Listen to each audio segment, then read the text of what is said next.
दोस्तों आपने अक्सर देखा होगा कि घुटने की गठिया, ऑस्टियोआर्थराइटिस और बोलेक 40 साल की उम्र से ही शुरू हो रहा है।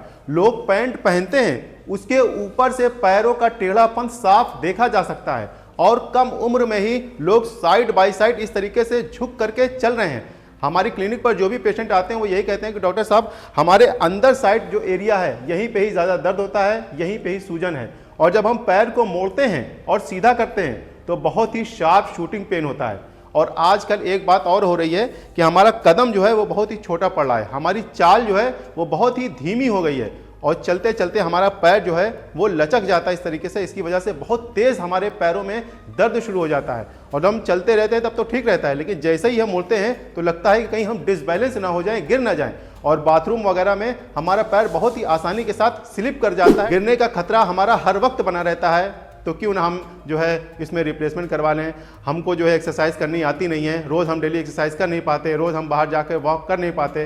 अब दोस्तों कई लोग ऐसे होते हैं जिनका इंश्योरेंस वगैरह होता है, बीमा होता है, तो ऑपरेशन तक करवा लेते हैं। ऑपरेशन करवाने के बाद उनको फिर से फिजियोथेरेपी करानी पड़ती है, एक्सरसाइज करनी पड़ती है ताकि मसल्स में जो है वो स्ट्रेंथ आ सके। वॉक अगर वो नहीं करेंगे तो जो मेटल पड़ा है घुटने में वो खराब हो जाएगा।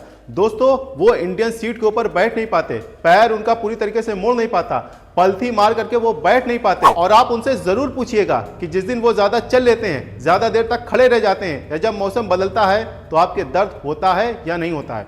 तो दोस्तों जब ऑपरेशन करवाने के बाद भी आपको दर्द होगा, आपको एक्सरसाइज करनी पड़ेगी, वॉक अगर नहीं करेंगे तो मेटल खराब हो जाएगा। जब सारी चीजें आपको बाद में ही करनी है तो क्यों ना आप पहले से ही कर लें। इससे आपको लाखों का खर्चा बचेगा, आप अस्पताल में भर्ती होने से बचेंगे और बाद की केयर जो कि बहुत ही महंगी है वो आपका बचेगा, समय आपका बचेगा। और आप एक्सरसाइज रोजाना करेंगे तो घुटने का जो टेढ़ापन है वो टेढ़ापन होना रुकेगा, और न सिर्फ रुकेगा दोस्तों बल्कि वो रिवर्स होगा। 80 साल के बुजुर्ग में भी बेहतरी आई है अगर उसने एक्सरसाइज कंटिन्यू किया है, उसके चाल में बेहतरी आएगी और जो पैर लचक रहा है वो लचकना उसका बंद हो जाएगा। तो दोस्तों आज की इस वीडियो में हम आपको कुछ एक्सरसाइज बताएंगे, इससे आपका बो लेग जो है उसमें सुधार आएगा, उसका एंगल ठीक होगा और आपका चलना फिरना उठना बैठना आसान होगा। और एक गैप बढ़ाने की एक्सरसाइज बताएंगे जिससे आपका घुटना जो है वो घिसना बंद हो जाएगा। तो अगर आप चैनल पर नए हैं तो इसे जरूर सब्सक्राइब कर लीजिए, क्योंकि ऐसे ही नॉलेजेबल वीडियोस हम आपके लिए बनाते रहते हैं। मैं हूं आपका physiotherapy doctor Zeeshan Ali, Physiovaidic physiotherapy clinic Lucknow से। दोस्तों कई लोग बहुत ही आसानी के साथ कह देते हैं अरे हम तो एक्सरसाइज करते हैं, वॉक करते हैं, लेकिन उसके बाद भी हमारा घुटना जो है वो टेढ़ा हो रहा है, वॉक करने से भी हमारा घुटना जो है वो सेहतमंद नहीं है। और यहीं पे ही 90% लोग गलती कर देते हैं। 90% लोगों को मालूम ही नहीं है कि मेन जो घुटना आपका टेढ़ा हो रहा है इसमें कल्प्रिट आपका घुटना नहीं है, दोषी आपका घुटना नहीं है, बल्कि मेन कल्प्रिट है आपका हिप। खराब लाइफस्टाइल और गलत तरीके से बैठने की वजह से जो कूल्हे की मसल्स है वो बहुत ज़्यादा कमज़ोर पड़ जाती है, बहुत ज़्यादा टाइट हो जाती है। इसकी वजह से होता यह है कि हमारा जो घुटना है वो गलत तरीके से जमीन के ऊपर पड़ता है। अब दोस्तों अगर ये गलत तरीके से जमीन के ऊपर पड़ेगा, इसका एंगल बदल जाता है, पैर हमारा इस तरीके से पड़ता है और इसको चलने से, इस तरीके से चलने से मरीज को आराम मिलता है, तो वही इसकी चाल इस तरीके से ऐसे हो जाती है। धीरे धीरे होता यह है कि इसमें गठिया होता है और फिर बो लेग हो जाता है, पैंट के ऊपर से साफ देखा जा सकता है पैरों का टेढ़ापन। फिर शरीर अपने आप को बैलेंस करने के लिए पूरा वजन दूसरे पैर के ऊपर देता है और फिर होता यह है कि इसमें भी गठिया हो जाती है और धीरे धीरे इसमें भी बो लेग हो जाता है। आपकी एड़ी तो सट जाएगी इस तरीके से, लेकिन पैर आपका बाहर की तरफ निकला रहेगा और आप इस तरीके से ऐसे चलेंगे। अगर आप इसमें दोस्तों दवाई खाएंगे तो आपका घुटना और ज्यादा खराब होगा, क्योंकि इससे ब्लड में टॉक्सिसिटी बढ़ेगी, आपके घुटने में ग्रीस दोबारा से रीजनरेट नहीं हो पाएगी। इसका सबसे अच्छा इलाज है, नेचुरल इलाज है कि आप घर पर ही एक्सरसाइज करिए और कुछ प्योर चीज़ों को खाइए। धीरे धीरे देखेंगे कि आपके जो है जो एंगल बदल रहा है वो एंगल चेंज होगा, आपका चलना फिरना आसान होगा और आपका बो लेग रिवर्स होगा। दोस्तों चलिए अब हम आपको कुछ एक्सरसाइज करके बताते हैं। एक्सरसाइज करने से पहले आप अपने घुटने की खूब अच्छी तरह से पहले सिकाई कर लीजिए 10 से 15 मिनट, उसके बाद एक्सरसाइज आपको करना है। दोस्तों सबसे पहली एक्सरसाइज हम करेंगे बो लेग के लिए। उसके लिए आपको क्या करना है, बैठ जाना है और बिल्कुल अपनी कमर को सीधी कर लेना है और आपको अपनी एड़ी को सटा लेना है, पैर आपका बाहर की तरफ निकला रहेगा। अब देखिए घुटना आपका बाहर की तरफ भाग रहा है। अब आपको क्या करना है, अपने हाथ को थाइस के ऊपर रख लीजिए और फिर अपने घुटने को जो है सटाने की कोशिश करना है। आपको इस तरीके से सटाएंगे और फिर 5 सेकंड होल्ड और फिर ढीला छोड़ देंगे। अब कई लोग कमेंट करके ये कहेंगे कि हमारा घुटना जो है वो आपस में सट नहीं रहा है। कोई दिक्कत की बात नहीं है, यहीं तक आ रहा है घुटना तो यहीं तक रहिएगा और फिर वापस से ढीला छोड़ दीजिएगा। फिर आपको जो है यहाँ तक लाना है और फिर ढीला छोड़ देना है। कोशिश करना है अपने घुटने को टच करने की। इस तरीके से करेंगे धीरे धीरे तो आपकी आदत बनेगी और आपका घुटना आपस में टच करने लगेगा। इससे जो बो लेग आपका हो रहा है वो होना आपका रुकेगा और जो आपकी हिप की मसल और जो इनर थाई की मसल ये आपकी मजबूत होगी। पैर आपका सही तरीके से जमीन के ऊपर पड़ेगा। बहुत ही अच्छी एक्सरसाइज है। आप बैठे हैं, कहीं भी हैं, ऑफिस में हैं, घर पे हैं, ये एक्सरसाइज आप सिर्फ एक बार आपको करना है। अगर आप 2 बार कर लेते हैं तो बहुत ही अच्छे आपके रिजल्ट देखने को मिलेंगे। दोस्तों दूसरी एक्सरसाइज में आपको क्या करना है, किसी ऊंची जगह पे बैठना है ताकि आपका पैर जो है वो लटका रहे। फिर आपको एक फोम रोलर ले लेना है। अगर आपके पास ये नहीं है तो आप किसी मसनद या कोई तकिया आप अपने घुटने के बीच में रख लीजिए। फिर आपको अपने पंजे को बाहर की तरफ निकालना है इस तरीके से और अपना हाथ जो है वो पीछे रख लेना है ताकि कमर आपकी सीधी रहे। फिर आपको अपने दोनों पैरों को ऊपर की तरफ उठाना है और फिर नीचे रख देना है। पैर को उठाना है और नीचे रख देना है। आप जब दोस्तों ये करेंगे तो आपके पूरे पैर की मसल जो है वो मजबूत होगी। पैरों की मसल मजबूत होगी तो आपका चलना फिरना आसान होगा। इस तरीके से आप करेंगे तो बो लेग आपका ठीक होगा, बो लेग आपका करेक्ट होगा, रिवर्स होगा। बहुत ही अच्छी एक्सरसाइज है। इसको सिर्फ आप जो है 10 से 15 बार करिए, 20 बार करिए। दिन में 1 बार भी कर सकते हैं, आप 2 बार भी इसको कर सकते हैं। दोस्तों चौथी एक्सरसाइज को करने के लिए आपको एक बेल्ट की जरूरत पड़ेगी। बेल्ट आपके पास नहीं है तो आपको कपड़ा बांध लेना है। अब कहां पे बांधना है, आपको घुटने से 4 उंगल नीचे यहां पे आपको बांधना है। आपको क्या करना है, इस तरीके से बांध लेना है और थोड़ा सा टाइट बांधना है आपको, ये ध्यान आप रखिएगा। और फिर जो रोलर है या मसनद है आपको अपने घुटने के नीचे इस तरीके से रख लेना है। आप इसको बैठ के भी कर सकते हैं और लेट के भी आप इसको कर सकते हैं। फिर आपको क्या करना है, अपने घुटने को नीचे की तरफ आपको दबाना है, नीचे की तरफ दोनों घुटना दबाना है और पैर को उठाना है। उठा करके 5 सेकंड होल्ड और फिर नीचे रख देना है। फिर आपको जो है नीचे घुटने की दबाना है, दोनों घुटने से दबाना है और फिर पैर को ऊपर उठाना है। पैर उठाएंगे और फिर नीचे रख देंगे।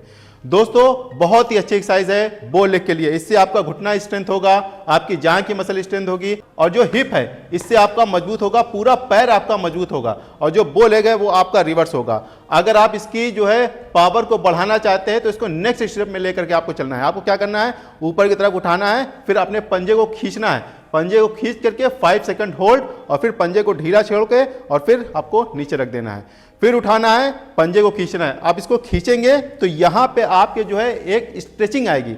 दोस्तों जिनको भी ऑस्टियोआर्थराइटिस की दिक्कत होती है, यहाँ पे जो है बहुत ज़्यादा सूजन होती है, सूजन की वजह से पैरों में बहुत ज़्यादा भारीपन होता है, उनको चलने फिरने में जो है वो दिक्कत आती है पैर के भारीपन की वजह से। तो जब आप इसको खींचेंगे तो स्ट्रेच आएगा और आपके जो सूजन है, जो काफ मसल में सूजन हो रही है, बहुत ज़्यादा टाइट आपकी काफ मसल हो रही है, वो भी नरम पड़ेंगी और आपका चलना फिरना दोस्तों वो आसान होगा।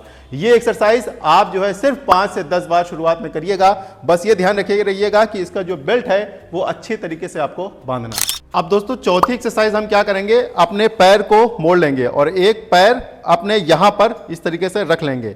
फिर एक हाथ से अपने घुटने को पकड़ना है, एक हाथ से अपने एड़ी को पकड़ना है और फिर आपको क्या करना है, थोड़ा सा आपको स्ट्रेच करना है। स्ट्रेच करेंगे तो पूरी मसल आपकी यहाँ की खींचेगी, पूरी पेरिफेरल्स मसल्स आपकी खींचेगी, हिप की मसल्स आपकी खींचेगी। इससे आपको चलने फिरने में आसानी होगी। दोस्तों अगर आपको बो लेग हो रहा है तो जो है सिर्फ आपके घुटने में ही दर्द नहीं होता होगा, आपने भी महसूस किया होगा कि जैसे ही हम चलते हैं तो आपके कूल्हे स्टिफ हो जाते हैं और आपके जो थाइस है ये भर जाती है, यहाँ पे मतलब हैवी लेग्स हो जाते हैं, पैरों में भारीपन बहुत ज़्यादा आ जाता है। तो जब ये स्ट्रेचिंग एक्सरसाइज करेंगे तो आपके जो है मांसपेशियां नरम पड़ेंगी कूल्हे की, जिससे आपका पैर जो है वो ज़मीन पे सही तरीके से पड़ेगा। ये एक्सरसाइज आपको सिर्फ 5 से 10 बार शुरुआत में करनी है। अब दोस्तों बहुत तेज़ आपको नहीं खींचना है, बस धीरे से आपको खींच करके 5 सेकंड होल्ड और फिर रिलैक्स आपको छोड़ देना है। इसी तरीके से आपको दोनों पैरों की करनी है। दोस्तों 5वीं एक्सरसाइज हम क्या करेंगे, अपने घुटने के बीच में ये रोलर को या तकिया को आपको लगा लेना है। फिर दोस्तों आपको करना यह है, अपनी कमर की मसल्स को टाइट करके टाइट करना है और फिर ऊपर की तरफ उठाना है और 5 सेकंड होल्ड और फिर धीरे से आपको नीचे रख देना है। फिर कमर की मसल्स को टाइट करना है और फिर आपको ऊपर उठाना है।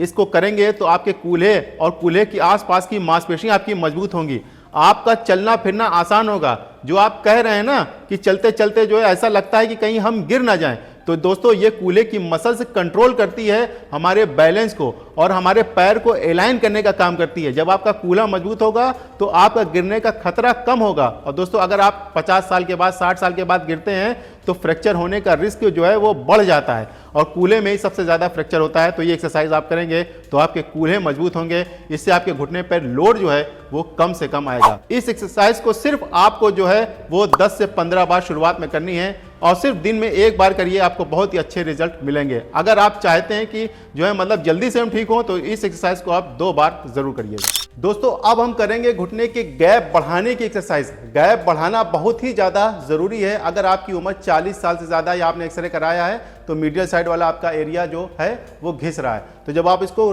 घुटने को खोलेंगे तभी आपको जो है वो आराम मिलेगा। तो दोस्तों आपको क्या करना है, 1-1 केजी का वेट आपको बांध लेना है। ये वेट कप है, मार्केट में बहुत ही आसानी के साथ ये मिल जाता है।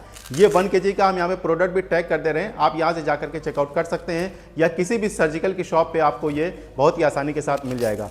अगर आप ये नहीं खरीद सकते तो आप जो है कोई वजन ले लीजिए, बालू है, मोरंग है या नमक का पैकेट जो है आप लगा सकते हैं। फिर दोस्तों आपको क्या करना है, पैर को ऊपर करना है। उसके लिए आप कोई तकिया रख लीजिए या ऊंची जगह पे आप करेंगे तो पैर आपका लटक जाएगा। फिर आपको जो है पैर हमारा ऊंचा हो गया जमीन से। फिर आपको क्या करना है, यहाँ पे सिकाई भी करना है साथ साथ में। अब दोस्तों यहाँ पे आप सिकाई इस तरीके से कर रहे हैं और धीरे धीरे अपने पैर को इस तरीके से मूव करना है। ऐसा आप करेंगे तो जो है वो आपके घुटने का गैप बढ़ेगा, जो घिसना है वो बंद होगा। आप कई पेशेंटों को हम ये एक्सरसाइज बताते हैं तो वो अपने पैर को ऊपर उठा लेते हैं। पैर को ऊपर उठाएंगे तो ये स्ट्रेंथनिंग एक्सरसाइज हो जाएगी, जबकि आपको लिगामेंट को ट्रेन करना है। ये लिगामेंट एक्सरसाइज है, बहुत ही अच्छी एक्सरसाइज है। इससे आप करेंगे तो आपका जो घुटना है वो खुलेगा। ग्रेविटी की वजह से आपके नी जॉइंट के ऊपर प्रेशर पड़ रहा है। इस एक्सरसाइज को सिर्फ आपको 5 से 10 मिनट तक शुरुआत में करनी है और बाद में आपको जो है वो 20 मिनट तक करनी है। धीरे धीरे इस तरीके से ऐसे हिलाते रहिए, बैठे हैं आप, टीवी देखिए और साथ में सिकाई करिए। इससे आपके घुटने में सूजन कम होगी और ब्लड का सर्कुलेशन भी आपका बढ़ेगा। और दोस्तों फिर आपको क्या करना है, अपने पैर को धीरे धीरे गोल गोल घुमाना है। गोल गोल घुमाइए, फिर क्लॉकवाइज यानी घड़ी की दिशा में, फिर उल्टी घड़ी की दिशा में एंटी क्लॉकवाइज आपको इस तरीके से घुमाना है। 5 मिनट से आपको स्टार्ट करके 15 से 20 मिनट तक आपको ये एक्सरसाइज करनी है। करेंगे तो आपका घुटने का जो टेढ़ापन है वो दूर होगा, आपके घुटने का गैप बढ़ेगा, आपकी चाल सुधरेगी और जो घुटना आपका लचक रहा है वो बंद होगा, घुटने में सूजन भी आपकी कम होगी। दोस्तों ये जो 5 एक्सरसाइज हमने शुरुआत में बताई है और ये लिगामेंटल एक्सरसाइज आप जो है 10 दिन 15 दिन आप करके देखिएगा, आपके घुटने में फर्क आना शुरू हो जाएगा। दोस्तों इसी के साथ साथ में जिनके भी घुटने में आर्थराइटिस होती है वो जो है नी कैप लगाते हैं और नी कैप गलत तरीके से लगाते हैं, इसकी वजह से उनके घुटने में सूजन आ जाती है।